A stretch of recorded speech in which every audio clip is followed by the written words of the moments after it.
20 mile ദൂരെ നിന്ന് കയർ കെട്ടി വലിച്ചുകൊണ്ടുവന്നതാണത്രേ ഈ കല്ലുകൾ. സ്റ്റോൺഹെഞ്ചിന്റെ പരിസരം വളരെ വൃത്തിയുള്ളതാണ്. അതിനാൽ ഇവിടം ആളുകൾ സന്ദർശിച്ചിരുന്ന പുണ്യസ്ഥലമായിരുന്നുവെന്ന് ചിലർ വിശ്വസിക്കുന്നു.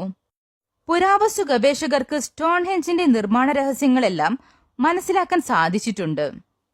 എന്നാൽ എന്തിന് ഇത് നിർമ്മിച്ചു എന്നുള്ള ചോദ്യം ഇന്നും ഉത്തരമില്ലാതെ അവശേഷിക്കുകയാണ്. സാലിസ്ബറിയിലെ ശിലകളെക്കുറിച്ചുള്ള ഇന്നത്തെ വീഡിയോ ഇവിടെ പൂർണ്ണമാകുന്നു. അടുത്ത വീഡിയോയുമായി കാണും വരെ ഗുഡ് ബൈ.